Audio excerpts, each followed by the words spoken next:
Assalamualaikum warahmatullahi wabarakatuh. A'udzubillah, bismillah, alhamdulillah, salatu wassalamu ala rasulillah wa ala alihi wa mawalah, la hawla wa la quwata illa billah. Gimana kabarnya anak-anak? Semoga dalam keadaan sehat walafiat. Alhamdulillah, kita masih bisa diberikan nikmat iman, nikmat kemauan dan kemampuan, sehingga kita masih bisa bertemu dalam keadaan virtual. Baik, anak-anak yang dirahmati oleh Allah Subhanahu wa taala, pada kali ini Mapel IPS kita akan membahas tentang kegiatan pokok ekonomi. Mungkin anak-anak sudah tidak asing lagi yang namanya kegiatan pokok ekonomi itu pasti ya meliputi 3 aspek ini. Yang pertama konsumsi, produksi, dan distribusi. Yang pertama yaitu ada konsumsi. Konsumsi mungkin singkatnya konsumsi itu ya menghabiskan. Konsumsi memakai. Nah, itu. Jadi konsumsi itu apa sih? Konsumsi itu yaitu menghabiskan barang atau jasa atau menggunakan barang dan jasa. Nah, di sini tujuan dari kegiatan konsumsi ada beberapa. Yang pertama yaitu memanfaatkan nilai guna barang. Dalam memanfaatkan nilai guna terbagi menjadi 2. Yang pertama itu barang sekaligus, yang kedua barang bertahap. Barang sekaligus berarti makan, minum sekaligus langsung habis. Yang kedua, barang secara bertahap tentunya yaitu digunakan dan dipakai, dihabiskan secara bertahap. Contohnya meja, mobil, motor, dan lainnya. Yang kedua ada pemenuhan kebutuhan jasmani dan rohani. Tentunya dalam kegiatan konsumsi yang dilakukan dalam memenuhi kebutuhan jasmani dan rohani, misalnya makan, minum, olahraga, beribadah, dan lainnya. Konsumsi tentunya ada yang mempengaruhinya. Faktor yang mempengaruhi kegiatan konsumsi yang pertama itu selera. Konsumsi barang, konsumsi masing-masing individu pastinya berbeda-beda, memiliki umur dan pendapatan yang sama. Contohnya ya, si A selera makan bakso di warung pinggir jalan. Si B selera makan bakso yaitu di kafe dan mall. Itu selera ya. Ada lagi selera orang berbeda-beda. Ada orang yang seleranya itu high atau tinggi, dan ada orang yang seleranya rendah ya. Yang kedua, faktor yang mempengaruhi konsumsi yaitu faktor sosial dan ekonomi. Faktor sosial dan ekonomi sangat mempengaruhi kegiatan konsumsi. Salah satu contohnya yaitu ketika keluarga si A karena ekonominya itu menengah ke bawah, maka dia akan mengkonsumsi atau membeli barang-barang yang sederhana.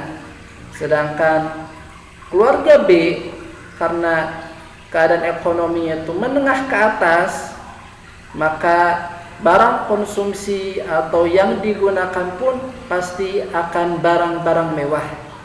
Yang ketiga yaitu ada kekayaan. Tadi ya, yang namanya kekayaan, ketika pendapatan, ketika banyak harta, pasti akan mempengaruhi yang namanya konsumsi.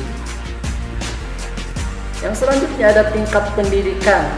Tingkat pendidikan di sini sangat berpengaruh terhadap kegiatan konsumsi. Semakin tinggi tingkat pendidikan, maka semakin tinggi konsumsinya. Yang kelima, ada harga barang dan jasa. Ketika harga barang dan jasa itu murah, maka masyarakat akan mengkonsumsi lebih banyak. Tetapi barang dan jasa meningkat atau harganya mahal, maka masyarakat dalam mengkonsumsi barang tersebut akan berkurang. Yang selanjutnya ada tingkat bunga. Ahli ekonomi klasik menganggap bahwa konsumsi merupakan fungsi dari tingkat bunga. Yang selanjutnya ada produksi. Produksi itu mungkin tidak jauh lah dari pikiran kita tentang yang namanya menciptakan, membuat barang dan jasa untuk memenuhi kebutuhan masyarakat. Orang yang membuat barang dan jasa dinamakan itu dengan produsen. Tujuan produksi yang pertama memenuhi kebutuhan masyarakat, yang kedua memperoleh keuntungan, yang ketiga dan selanjutnya ada faktor-faktor produksi. Faktor-faktor yang mempengaruhi produksi, yang pertama ada sumber daya alam. Ketika sumber daya alam sudah habis, maka produksi akan menipis. Misalnya pada zaman dahulu kala, ketika sumber daya alam misalnya minyak bumi atau yang namanya bensin, dulu masih ada bensin, tetapi sekarang sumber daya alam bensin tidak ada, maka akan digantikan dengan pertalite dan lainnya. Misalnya ada kendaraan bertenaga surya, kendaraan tenaga listrik dan lainnya. Jadi sumber daya alam kita itu terbatas. Yang kedua ada sumber daya manusia. Faktor produksi yaitu yang kedua sumber daya manusia. Di sini kemampuan daya saing usaha manusia baik berupa kemampuan jasmani maupun rohani yang digunakan untuk menciptakan dan menambah nilai guna suatu barang. Nah, di sini sumber daya manusia tentunya harus terlatih. Ya, ketika sumber daya manusia itu terlatih, maka produksi yang dihasilkan akan meningkat. Tetapi kalau sumber daya manusia itu berkurang atau tidak berkualitas, maka produksi pun akan menurun. Ya, makanya adik-adik dipondokin, disekolahin supaya sumber daya manusianya pintar-pintar, supaya bisa menghasilkan apa? Menghasilkan barang, jasa, ide, gagasan dan lainnya, sehingga dapat berguna untuk masyarakat. Karena dalam suatu hadis pun sebaik-baiknya manusia itu orang yang bisa bermanfaat kepada orang lain. Ya. Selanjutnya ada faktor produksi. Yang ketiga sumber daya modal atau kapital. Misalnya apa? Misalnya gedung, mesin, lahan dan lain-lainnya. Kita ambil contoh sekarang. Dulu ketika zamannya orang tua kalian, yang namanya hasil pertanian sangat banyak. Karena lahan sawah, lahan perkebunan masih banyak. Tetapi sekarang lahan sawah, lahan perkebunan dijadiin gedung, dijadiin mall, sehingga hasil pertanian kita menurun. Itu ya. Yang keempat yaitu keahlian. Nah, di sini keahlian merupakan faktor penting dalam menjalankan proses produksi. Keahlian atau keterampilan individu penting untuk mengkoordinasikan dan mengelola faktor produksi dalam menghasilkan barang dan jasa. Adapun di sini ada jenis-jenis produksi. Yang pertama jenis produksi industri, berarti di situ bertujuan untuk mengubah bahan baku menjadi barang setengah jadi atau jadi. Misalnya ada industri makanan setengah jadi, menjual biji jagung kepada pengusaha makanan. Ada lagi pengusaha makanan ringan yang mengubah biji jagung menjadi popcorn dan dijual kepada konsumen untuk dikonsumsi. Yang kedua ada produksi agraris, berarti produksi tersebut bergerak dalam bidang pertanian. Misalnya menanam sayur, padi, buah, dan lainnya. Yang ketiga ada produksi ekstraktif, artinya kegiatan produksinya itu yang mana mengambil sumber daya alam dari dalam bumi secara langsung. Contohnya ada penambangan batu bara, emas, perak, minyak bumi, dan lainnya. Ada lagi produksi jasa, berarti bergerak dalam bidang jasa dalam pelayanan. Contohnya ada jasa bengkel, jasa penitipan hewan, jasa potong rambut, dan lainnya. Yang terakhir ada distribusi. Distribusi itu singkatnya itu menyalurkan barang dari produsen ke konsumen. Nah, di sini di dalam kegiatan distribusi ada dua sistem distribusi dalam menyalurkan hasil produksi.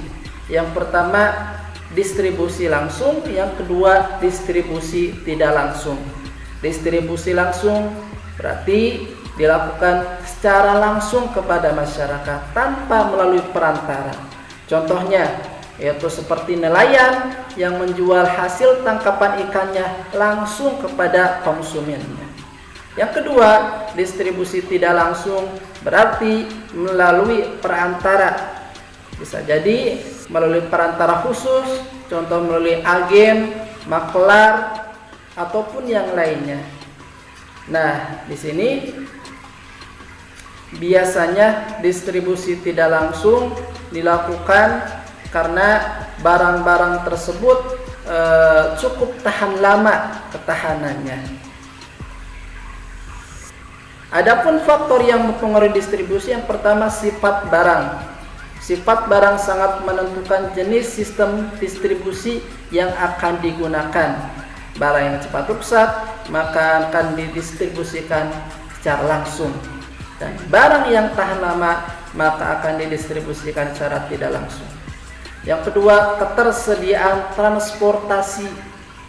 Semakin mudah sarana transportasi, maka akan semakin cepat kegiatan distribusi dari produsen ke konsumen. Ya. Yang ketiga ada lembaga distribusi. Lembaga distribusi di sini yaitu menjadi alat transportasi untuk produk-produk tertentu dalam kegiatan distribusi. Bahkan dapat menentukan terlaksana atau tidaknya kegiatan distribusi. Contohnya untuk membeli saham harus melalui bursa saham, ataupun contoh lainnya yaitu ketika akan membeli suatu barang harus melalui agen atau harus melalui maklar atau harus melalui pedagang besar atau pedagang besar gitu ya. Baik, mungkin cukup sekian dari Bapak, kurang lebihnya mohon maaf. Al-afukum wallahul muwaffiq ila aqwamit thoriq. Wassalamualaikum warahmatullahi wabarakatuh.